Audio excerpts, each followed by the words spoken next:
তো বন্ধুরা, ব্যাপার হচ্ছে যে এই সমস্ত ভিডিও, এই সমস্ত খবর সত্যিকারের যে কোনো লোকের পক্ষে দেখা খুবই কষ্টকর, খুবই দুঃখের ব্যাপার।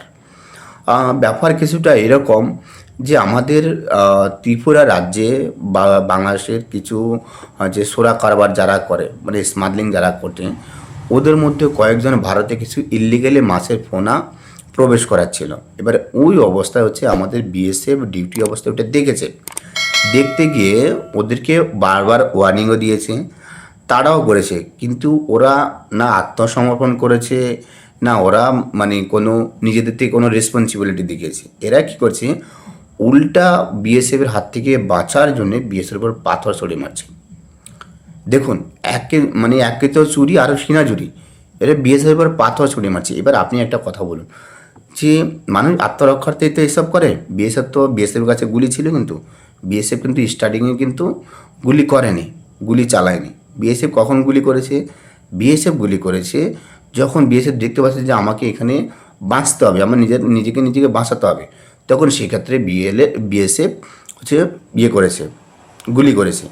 আর ওই গুলিতে বাংলাদেশের 2 জন যুবকের মৃত্যু হয়েছে, বাকি কয়েকজন আহত হয়েছে, কিন্তু এই 2 জনের কথাটাই সামনে বেশি আসছে। এবার কথা হচ্ছে, এই যে বাংলাদেশে কিছু সো কল্ড স্টুডেন্টস লীগে যে ছেলেরা আছে, যারা হচ্ছে এখন রাজনীতি করছে, ওদের যে বাংলাদেশের তক্তাবলা হয়েছিল তখন বলেছিল যে ভারত যেরকমভাবে বাংলাদেশের নাগরিকদের মারছে, এটা কিন্তু ভারত যদি ভবিষ্যতে করে তাহলে কিন্তু ভারতকে আমরা একটি বর্ডার টপকে কিন্তু ভারতের উপর অ্যাটাক করব। এটা বাংলাদেশে কিছু ছাত্র যুবক বলছে, এটা অনলাইনে অ্যাভেলেবেল আছে, চাইলে দেখতে পারেন।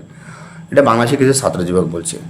তো আমি তাদের উদ্দেশ্যে এই কথাটা বলতে চাই যে তখন তো ভাই অনেক বড় বড় কথা বলেছিস, তো এখন নিজের হাতে নাতে ধরা খেয়েছে।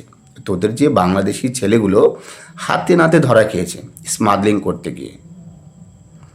আর এমন না যে এটা কিন্তু ভারতের বিএসএফরা বলছে, তোদের সংবাদ মাধ্যমের চ্যানেলেরাই এটা স্বীকার করছে যে বাংলাদেশি যুবক ওখানে হচ্ছে পোনা মাছ ইল্লিগালি পাচার করতে গিয়ে, মানে মাছের পোনা ইলিগালি পাচার করতে গিয়ে ওখানে ধরা খেয়েছে বিএসএফের হাতে। বিএসএফ ওয়ার্নিং দিয়েছিল, বিএসএফের ওয়ার্নিং শোনেনি, ওরা উল্টে বিএসএফের উপর অ্যাটাক করেছে, যার কারণে বিএসএফ গুলি করতে বাধ্য হয়েছে। তো এবার ভারতে হামলা করতে হয়, ভারতকে এবার হামলা করতে হয়, দোষ তো ভারতের না, দোষ তো ভারতের উপরে হামলা করা উচিত তোদের। আরে আগে নিজের ঘর সামলাতে হয়, তারপরে বাইরে কাউকে বলতে হয়। তোদের বিজেপি নিজের মুখে স্বীকার করছে যে ভারতের কোনো লোক আমাদের এদিকে প্রবেশ করে না, কারণ ওখানে ওদের যে বর্ডার সীমানা এরিয়া আছে ওটা পুরোটা ওরা ফেন্সিং করে রেখেছে, মানে কাঁটাতার দিয়ে ঘিরে রেখেছে। আমাদের এখান থেকে লোক ইল্লিগালি কাজ কারবার করছে ওখানে। তোদের বিজেপি নিজের মুখে স্বীকার করছে। এবার আমার বিজেপির কাছে একটা প্রশ্ন, তাহলে কি আপনাদের পুরো বর্ডার কি খোলা রেখে দিয়েছেন? তো আপনারা যদি বর্ডার খোলা রেখে দেন তাহলে মানুষ ওখানে ইল্লিগালি প্রবেশ করবে না কেন? ওর কাছে তো রাস্তার কোনো ইয়ে নেই, আটকানো নেই, ওর তো রাস্তায় কোনো বাধা নেই। ও আসবে না তো কে আসবে? ও সোরা কারবার করবে না তো কে করবে? এই স্মাগলিং করবে না তো কে করবে? আরে আগে তো আপনাদেরকে ঠেকাতে হবে। ও যদি কোনো ফেন্সিং কাটে, কোনো তার কাটা কেটে নেয় বা কোনো জঙ্গল দিয়ে রাস্তা তৈরি করে, তো সেটা তো আপনাদের জানার ব্যাপার। কেননা আপনারা আরে সারাদিনে একবার তো অন্তত ডিউটি দেয়। মানছি যে প্রত্যেক কিলোমিটার আপনাদের লোক নেই, তার কাটাও নেই। আরে ডিউটির সময় তো বোঝা যায় যে এইটা একটা রাস্তা হচ্ছে বা এখানে তার কাটাটা ছিল, তার কাটাটা কাটা আছে, নিশ্চয়ই এখানে কেউ ইলিগালি কাজ কারবার করছে। তা আপনাকে তো ওটা ঠিক করতে হবে। আপনারা ঠিক করেননি কেন? আর যে দুটো প্রাণ গেল এর জন্য দায়ী কে? দেখুন, প্রাণ যারই যাক না কেন কষ্ট অবশ্যই লাগে, দুঃখ অবশ্যই লাগে, সেটা শত্রুর হোক আর যারই হোক। তো প্রাণ যাওয়া কোনো কারোর জন্য একটা হাসির খবর বা হাসির ব্যাপার হতে পারে না। প্রাণ যাওয়া একটা দুঃখের ব্যাপার, কষ্টের ব্যাপার। আর যে দুজন ছেলে মারা গেছে, একজনের 20 বয়স, একজনের কত একটা বয়স, এদের জন্য এইটা মারা যাওয়ার জন্য দায়ী কে? আজ কষ্ট পেলে ওদের মা বাবা কষ্ট পাচ্ছে, চোখের জল গেলে ওদের মা বাবার যাচ্ছে। মা বাবার তো ওদের সামলানো উচিত ছিল, খোঁজখবর নেওয়া উচিত যে আমার ছেলেটা কী কাজ করে, ও এত রাত্রে কোথায় যাচ্ছে, এত রাত্রে কোথা থেকে আসছে, এসব তো মা বাবার খোঁজখবর নেওয়া উচিত। আর যে মা বাবা যে কান্না করছে, এই কান্নাটা মা বাপ কেন করছে? এটা তো মা বাবার কান্নাটা শোভা দেয় না। এটা আগে থেকে তো এনাদেরকে তো খোঁজখবর রাখতে হতো যে আমার ছেলে রাতে 1টা বাজে ওখানে কিসের জন্য যায় ভাই? রাত্রে 1টা বাজে ওখানে কি হচ্ছে বিয়ের বরযাত্রী আনতে যাচ্ছে, তাও ইল্লিগালি, বিএসএফকে পাথর ছুঁড়ে মারে? নিশ্চয়ই কোনো একটা অবৈধ কাজে যাচ্ছে। তা আপনি তো জানতেন, কেন আপনার ছেলেকে আপনি সামলালেন না? আর বিজিবি কেন এটাকে নিজেকে নজরআন্দাজ করলে এই ব্যাপারগুলো?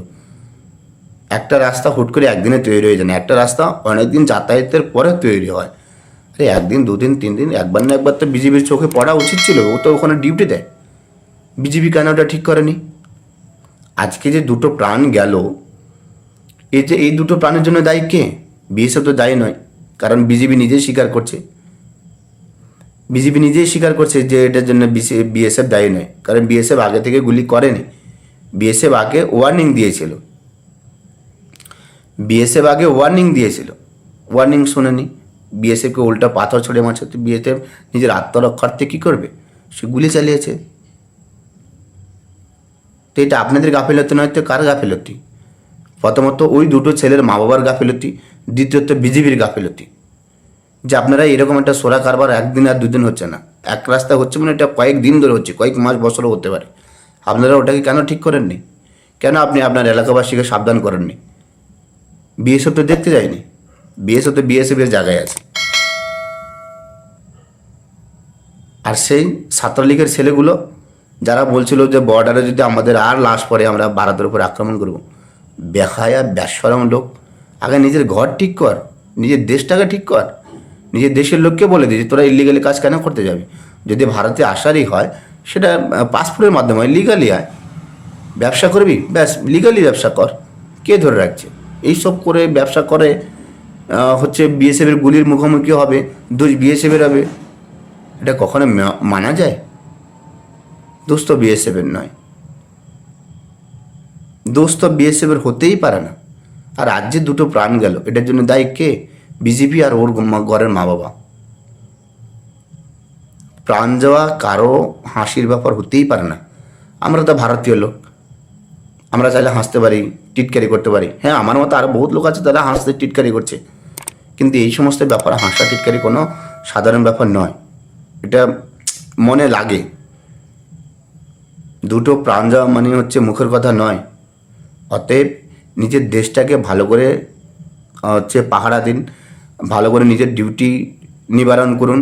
আর মা বাবাকেও বলে দিচ্ছি, যে সমস্ত ছেলেরা এই সমস্ত কাজ করে তাদের মা বাবাকে, দয়া করে আপনাদের ছেলেদেরকে সাবধান। ভারতের নিয়মকানুন আইন শৃঙ্খলা অনেক কঠিন হয়েছে, বুঝতে হবে সেটা। ভারতের বর্ডার নিয়ে আগের মতো ওই রকম অলসতা নেই, ওরা এখন এই ব্যাপারটাকে সিরিয়াসলি দেখতে হবে আপনাদেরকে, ওইটা বুঝতে হবে। পশ্চিমবঙ্গ, আসাম, আবার হচ্ছে এদিকে মিজোরাম, ত্রিপুরা, এই সমস্ত এরিয়া খুব স্ট্রিক্ট করছে। আর আপনার তো অধিকারও নেই বর্ডারে এরকম ইলিগালি কাজ করার। অতএব সাবধান হয়ে যান, দুবারা যেন এই সমস্ত কাজ না হয়। আমি বিজেপিকেও বলবো, এই সমস্ত যারা ইলিগালি কাজ কারবার করে তাদেরকেও বলবো যে ভাই সাবধান হয়ে যা, ঠিক আছে? না হলে এরকম হচ্ছে তোদের কারণে তোরা গুলি খাবি, তোদের কারণে তোরা মৃত্যুবরণ করবি, যাবি 2 পায়ে আনবে তোদেরকে 4 পায়ে।